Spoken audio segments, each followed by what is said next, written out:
Thank you, Mr. Chairman, and thank you, Mr. Secretary, for being here today. I really appreciate your testimony and your work, and I apologize for not being here during the questioning. I'm in 2 hearings today. So recently I joined some of my colleagues on the committee and sent you a letter asking you about the Department of Labor efforts to ensure equitable treatment in the workplace for LGBT workers.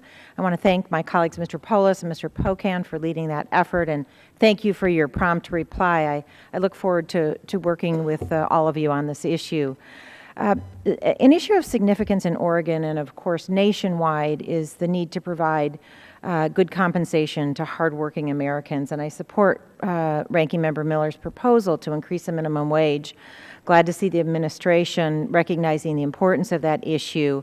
Oregonians increased the minimum wage and linked it to the CPI by ballot initiative back in 2002.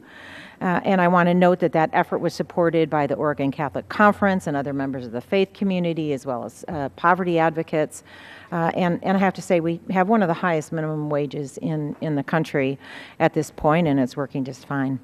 One issue I wanted to discuss more closely with you today are the recent efforts by the administration to address the skills gap. This is something that I hear about when I'm out in the community on a regular basis. I've introduced a bill, it's called the WISE Investment Act, which is Workforce Infrastructure for Skilled Employees Act, to help close this skills gap by better connecting local workforce boards, community colleges, and vocational schools with local employers, especially small businesses.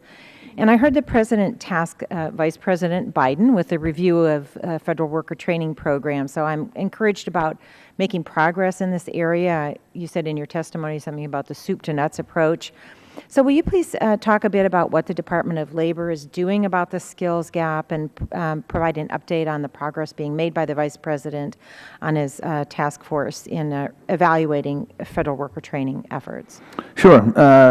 This is an issue near and dear to my heart. And then here's the good news. Everywhere I go, employers are bullish about the future. They want to expand their footprint. There was a study recently by the Boston Consulting Group about they survey businesses that are doing business in China, and over half said they want to come back.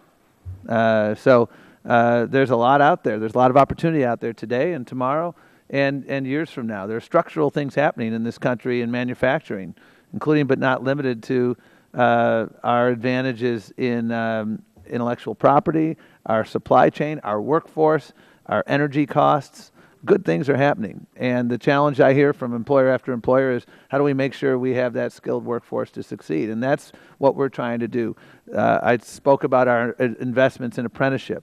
We need to double, frankly, we probably need to do more than double the number of apprentices in this country so that people can have access to these jobs. I spoke to the CEO of PG&E, the utility out in California, in Northern California, and he talked about the multi-trillion-dollar future investments in our utility infrastructure in the United States in the years ahead, and the workforce needs that come with that. Right. Again, good middle-class jobs. And so we're working to invest in those areas. The sector strategies that Congressman Courtney talked about, where we are understanding at a regional level what are your health care needs? How many allied health professionals do you need? How many nurses do you need? And then working in partnership with community colleges and others to meet those demand needs and help people punch their ticket to the middle class through those training programs. Oregon has done a great job on short-time